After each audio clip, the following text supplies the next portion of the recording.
Most gardeners spend April planting the same things they planted last year.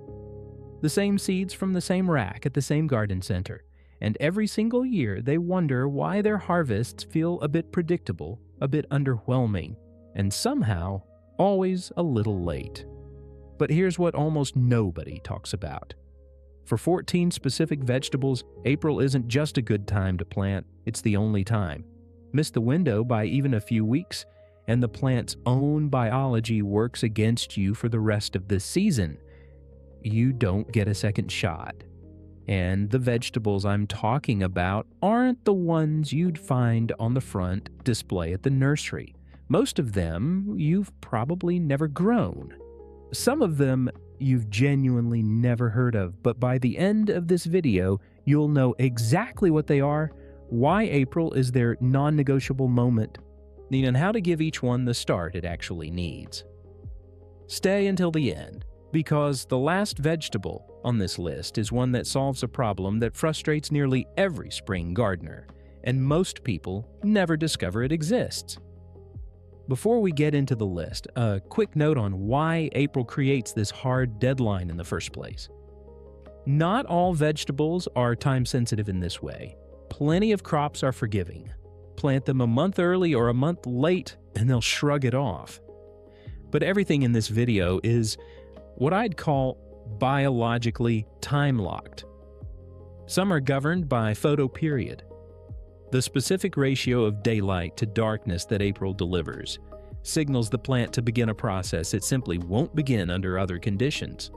Others have seed viability windows so narrow that even buying the seed at the wrong time of year means you're starting with a failure rate most gardeners would never knowingly accept. And a third group requires the particular combination of April soil temperatures and lengthening days to trigger root development that cannot be replicated later in the season. With that said, let's get into it.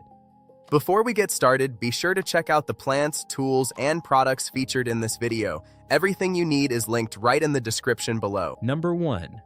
Agretti. If you've eaten in a good Italian restaurant in spring and tasted something that resembled sea vegetables, bright, mineral, clean, there's a chance what you had was Agretti.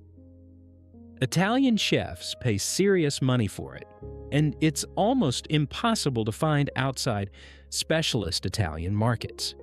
The reason comes down to one brutal biological fact.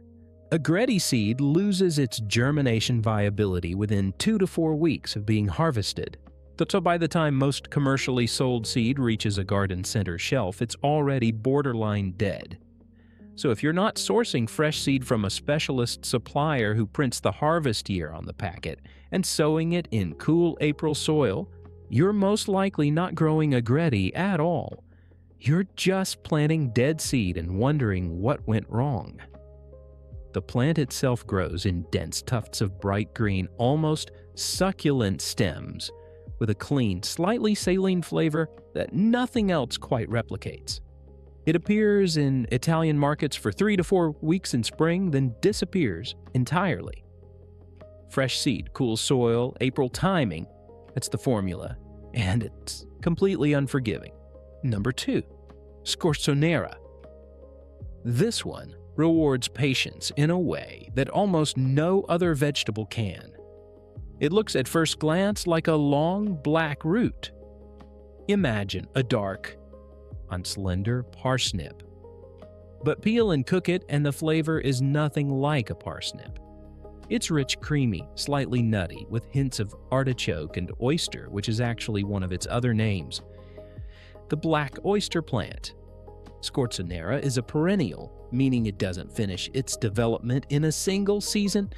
Sow it in April, and you can lift usable roots in autumn, but leave them in the ground, which you absolutely can, and those roots thicken, deepen, and develop a more complex flavor over a second and even a third growing season. In the second year, the plant also flowers, producing edible yellow blooms that most people have never tasted. Sow directly into deep, stone-free soil in April, thin to about 20 centimeters, and then just decide, Do you harvest this autumn or do you play the long game? Sow it in May and the maths simply don't work. Number 3. Sea Kale. This is one of the most fascinating wild foods on the British coastline and one of the most underplanted perennials in the Heritage Garden. Sea kale grows naturally on shingle beaches, and for centuries it was foraged rather than cultivated. Coastal communities would dig down through the pebbles to reach the naturally blanched shoots buried beneath. Some of the first fresh food available after winter. Then, in the early 19th century, gardeners discovered they could replicate that blanching process deliberately, forcing the plant in darkness under terracotta pots in late winter to produce the same pale, tender stems. Those blanched shoots taste like a cross between asparagus and young kohlrabi. Mild, slightly nutty, and clean in a way that the unblanched green leaf never is. Sea kale is a perennial that takes 2 to 3 years to fully establish, which is exactly why April is critical. Planting thong cuttings or young transplants now means your first harvest arrives on schedule. Once a crown is established, it can produce for 20 years or more. That's one planting decision paying off for 2 decades. Now, if you found any of those first 3 interesting, drop a comment below. I want to know which one you're planning to hunt down first. And if you're not subscribed yet, this channel covers exactly this kind of content every week, so hit subscribe and you won't miss what's coming. The next 4 vegetables share one extraordinary thing in common. They were staple crops feeding entire civilizations in the Andes of South America long before the potato ever reached Europe. And every single one of them needs to go in the ground in April. Number 4, oca. Oca is the one that most people have never encountered. Despite having been cultivated for at least 8,000 years and remaining a staple food in Bolivia and Peru today. The tubers are small and waxy, and they come in colors that look almost too vivid to be real. Deep burgundy, coral orange, yellow cream. Raw, they have a sharp lemony edge from oxalic acid in the cells. But Andean farmers have long known that laying freshly harvested tubers in direct sunlight for several days allows photodegradation to break down that acid and bring out a natural sweetness. The oca is a short-day plant, meaning it only begins forming tubers when day length shortens in autumn. Your entire summer is the growing-on phase. Plant tubers after your last frost in April in rich, well-drained soil, and let September and October do the underground work. Number 5, mashua. Mashua is stranger still, and it carries one of the most debated claims in ethnobotanical history. It's a member of the nasturtium family, so the vivid orange and red flowers it produces all summer give you a clue that this plant is going to be interesting. Eaten raw, the tubers are fiery and peppery. Roasted, they become earthy and mellow, with an intensity most Western palates have genuinely never encountered. The historical claim that surrounds mashua is this: Spanish conquistadors recorded that Inca military commanders fed mashua to soldiers before long campaigns specifically to suppress libido and reduce distraction. Modern pharmacological research has identified glucosinolates and isothiocyanates in mashua, real compounds with measurable effects, though whether they produce what the historical accounts describe remains contested. What is not contested is that mashua is a high-yielding, low-maintenance April-planted tuber that thrives in cool soil, tolerates partial shade, and produces harvests that Western kitchens have barely touched. Number 6. Ulluco. Ulluco might be the most visually striking edible plant on this entire list.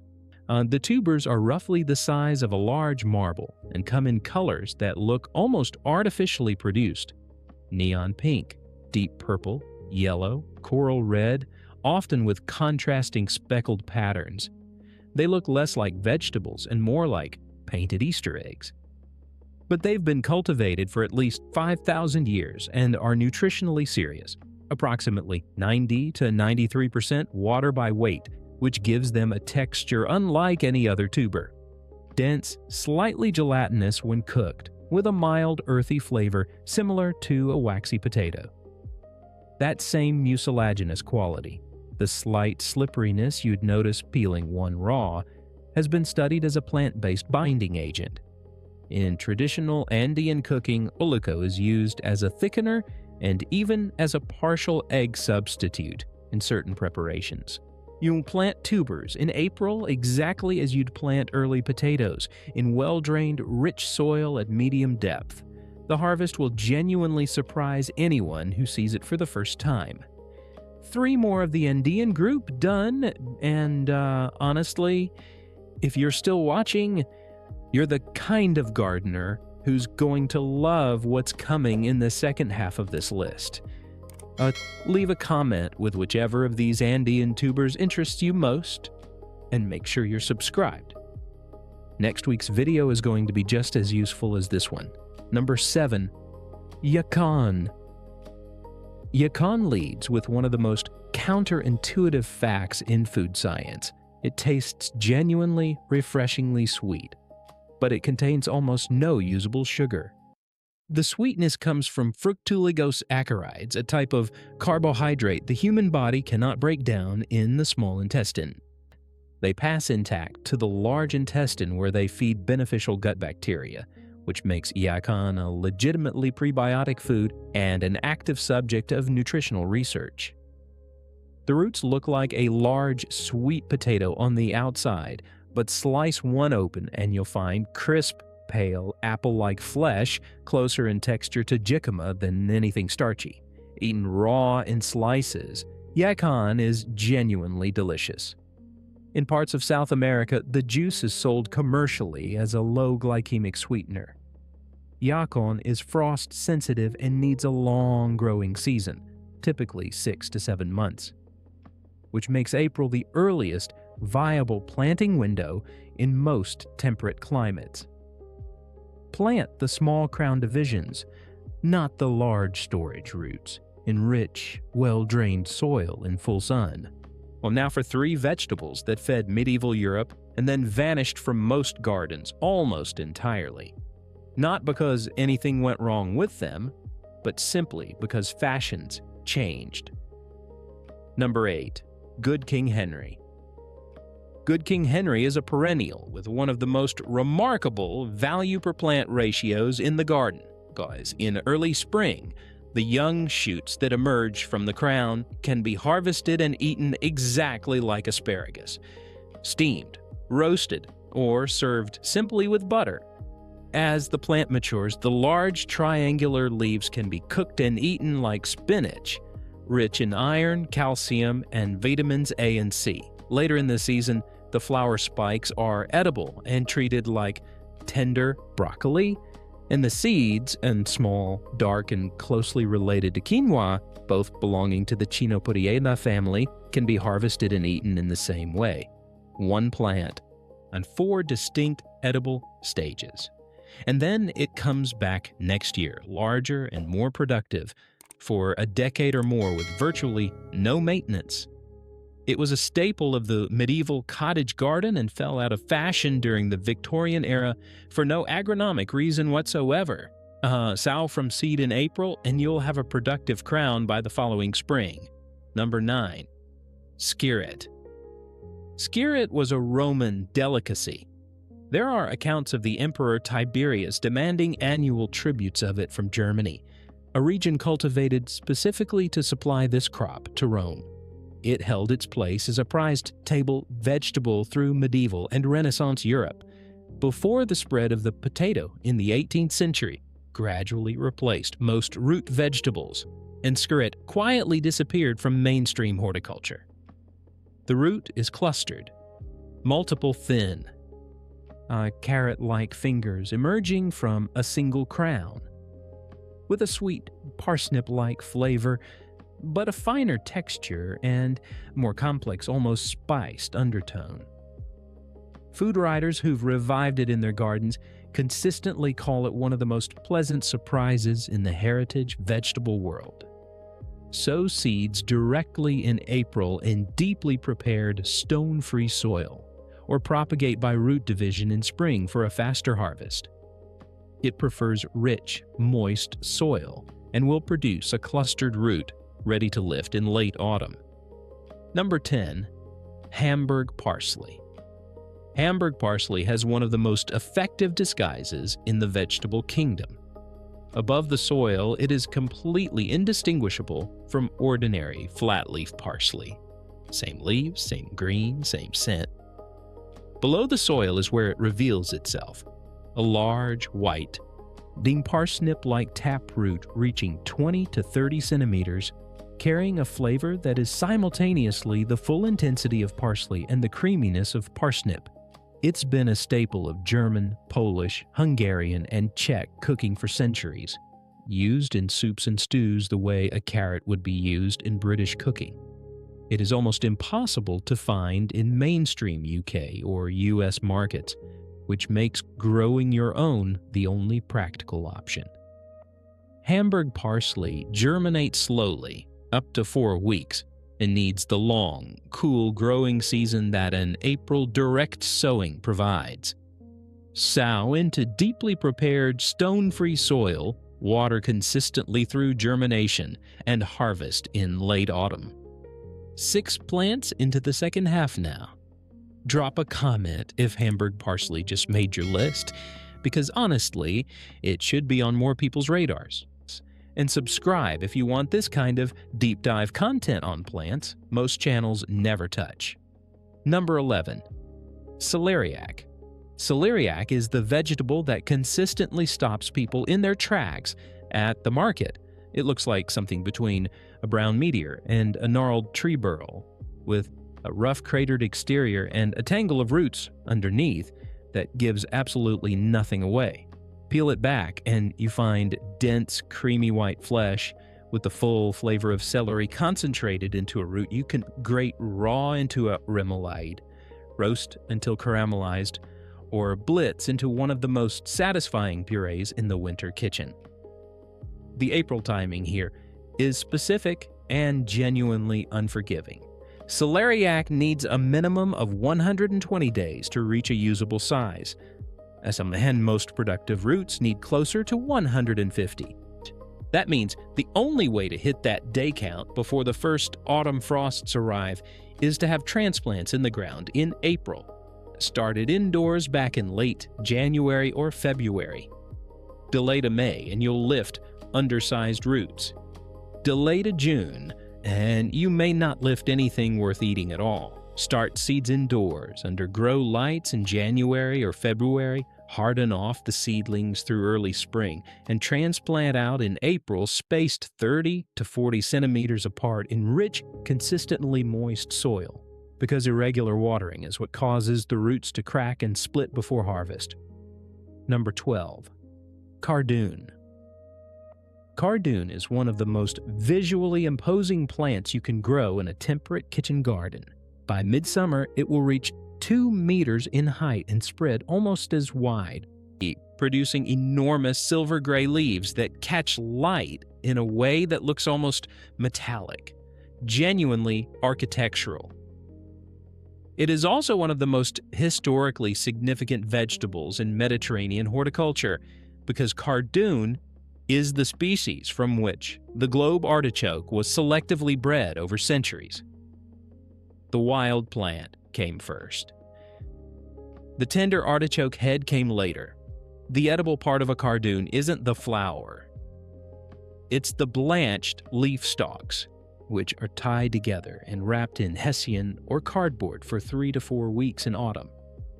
This blanching removes bitterness and produces an ivory white stalk with a rich, complex flavor. In Piedmont, northern Italy, this is what is traditionally served alongside bagna cauda, the warm anchovy and garlic dipping sauce.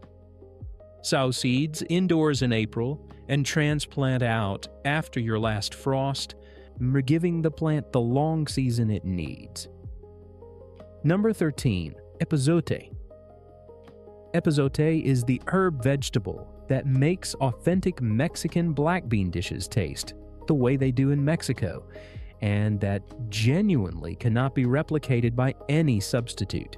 It's used across Oaxacan and Yucatecan cooking, added to bean pots and corn-based dishes during cooking, not as a garnish. The flavor is unlike anything in the mainstream Western herb palette. Sharp, resinous, slightly medicinal, with piney and petrol-like top notes that become somehow essential and savory when cooked into a dish. The most documented culinary fact about epazote is this: it has real, measurable carminative properties when cooked with beans. Traditional Mexican cooks have used it for centuries to reduce the digestive discomfort that comes with bean-heavy diets. And modern food science has confirmed that compounds in epazote interact with the oligosaccharides responsible for gas production in legumes. Sow directly in April after the last frost in poor, dry, well-drained soil. Epazote actively dislikes rich or heavily fertilized ground. Leave it to flower and it will self-seed freely, potentially naturalizing in a sheltered corner year after year. We close on a vegetable that solves one of the most persistent frustrations in the spring garden: spinach that bolts before you've had a chance to harvest it properly. The moment temperatures push above 15 or 16 degrees Celsius, standard spinach sends up a flower spike, turns bitter, and becomes completely unusable. And it happens faster than most people expect. Number 14. Foraged. An forage is in the same botanical family and shares the same culinary role: large mild leaves eaten raw in salads or wilted and cooked. But with one critical biological difference: it is dramatically more bolt resistant in warm or fluctuating spring temperatures, continuing to produce tender harvestable leaves well into summer when standard spinach has long since given up. And then there's the visual impact. Red and burgundy foraged varieties produce deep crimson leaves that look extraordinary in a salad bowl and genuinely striking in the garden. Golden and green varieties also exist. All of them are direct sown in April and grow rapidly, often reaching harvest height within 5 to 6 weeks. Forage has been cultivated in European kitchen gardens since at least the 16th century and was once far more widely grown. It's a long overdue comeback. 14 vegetables, all of them real, all of them April critical, and most of them producing harvest that the average allotment or garden plot will simply never see. From the 2-week seed window of Agretti to the 20-year lifespan of a Sea Kale crown. From the prebiotic sweetness of Yacon to the Roman tribute history of Scorzonera. For most of these plants, April isn't just a good time to start, it's the only time. So tell me in the comments, which one is going on your list before the month is out? I genuinely want to know, and if you're subscribed, next week's video covers the 6 spring gardening decisions that cost most people their entire summer harvest, including one that almost every gardener, beginner, and experienced alike gets wrong without ever realizing it. That video goes live this week. Don't miss it.